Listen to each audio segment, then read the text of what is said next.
Petrol diesel కొరతపై Visakha నుంచి AP CM Chandrababu teleconference నిర్వహించారు. వివిధ శాఖల ఉన్నతాధికారులు అలాగే జిల్లాల కలెక్టర్లు, ఆయిల్ కంపెనీల ప్రతినిధులు ఈ సమావేశంలో పాల్గొన్నారు. పెట్రోల్ డీజిల్ సరఫరాపై సీఎం చంద్రబాబు ఆరా తీశారు. రాత్రంతా లోడ్స్ చేరుకున్నాయి.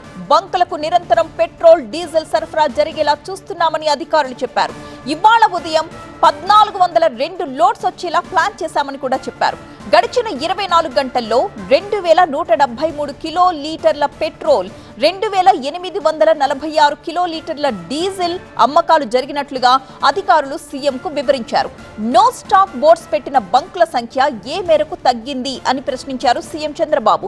నిన్నటితో పోలిస్తే గణనీయంగా తగ్గిందని అధికారులు సీఎంకి తెలిపారు. 432 బంకులు మినహాయిస్తే అన్ని బంకుల్లో కూడా పెట్రోల్, డీజిల్ అందుబాటులో ఉందని చెప్పారు. సాధారణ పరిస్థితులు నెలకొనేంత వరకు నిరంతరం మానిటర్ చేస్తూనే ఉండమన్నారు సీఎం చంద్రబాబు. క్యూ లైన్స్ లేకుండా చూడాలన్నారు సీఎం. అవసరమైతే టోకెన్, స్లాట్ సిస్టమ్స్ అవలంబించాలంటూ అధికారులకు సీఎం సూచించారు.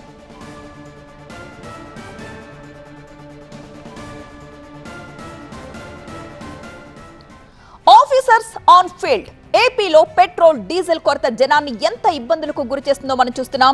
నిన్న మొన్నటి వరకు కూడా బంక్ల దగ్గర నో స్టాక్ బోర్డ్సే కనిపించాయి. స్టాక్ ఉన్న చోట్ల వాహనదారులు బారులు తీరి ఉన్నారు. జనం ఆగ్రహంతో ప్రభుత్వం రంగంలోకి దిగిపోయింది. సీఎం చంద్రబాబు వరుస సమీక్షలు చేస్తున్నారు. కలెక్టర్లు, ఎస్పీలు ఫీల్డ్ లో ఉండి తీరాలి అని సూచించారు. పెట్రోల్ బంక్ల దగ్గర ఉండే పర్యవేక్షించాలని సూచించారు. దీంతో కలెక్టర్స్ అంతా ఇప్పుడు ఫీల్డ్ లోకి దిగిపోయారు. వాస్తవ పరిస్థితులపై సమీక్ష నిర్వహించారు. ఆ విజువల్స్ ప్రస్తుతం మనం స్క్రీన్ పై చూస్తున్నాం. సరఫరా మెరుగుపడింది. కలెక్టర్ గ్రౌండ్ లెవెల్ సమీక్షలతో ఇబ్బందులు తప్పాయంటున్నారు జనం. నిన్నటితో పోలిస్తే ఇవాళ చాలా బెటర్ గా ఉందని, పరిస్థితి మెరుగుపడింది అని కూడా చెప్తున్నారు.